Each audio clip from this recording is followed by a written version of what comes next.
Questão número 4. Uma questão muito bacana que envolve também um certo grau de raciocínio lógico.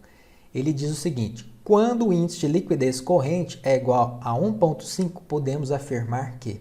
Nessa situação em que ele menciona que o índice de liquidez é de 1,5, nós temos que colocar como premissas algumas informações de ativo circulante e passivo circulante para chegar nisso.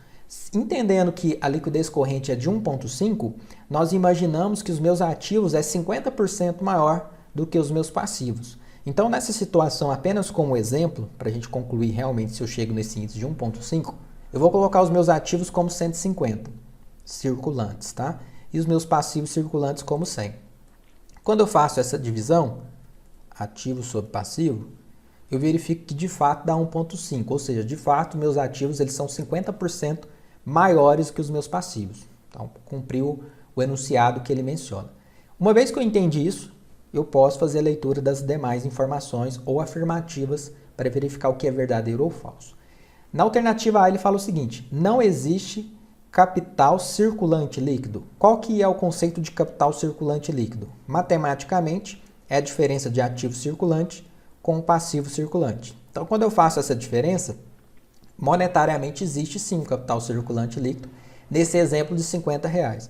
Você pode usar aí qualquer número, desde que a liquidez geral ele dê liquidez corrente ele dê 1,5, você pode usar qualquer número. Nesse caso aqui eu usei os números mais simples possível, tudo bem? Claro que se mudar o número, o valor do capital circulante líquido ele vai alterar, mas fato é que ele vai existir em qualquer uma dessas situações.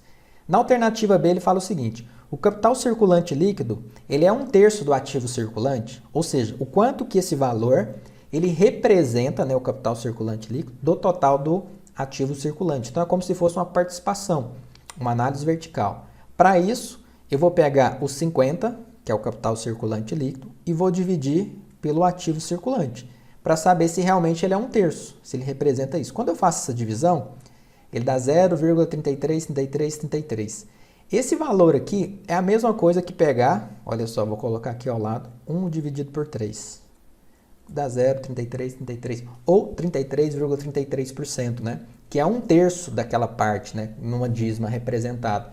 Então eu vejo que essa alternativa ela é verdadeira. Realmente o capital circulante líquido, ele é 1/3 do ativo circulante, né? A sobra que ele tem ali após essa dedução dessas dívidas de curto prazo, tá correto? Na alternativa C, ele fala que o passivo circulante corresponde a 70% do ativo circulante. A gente faz essa continha, né? Então, quanto que o passivo circulante corresponde no total do ativo circulante? Então, passivo circulante dividido por ativo circulante. Eu vejo que não dá 70%.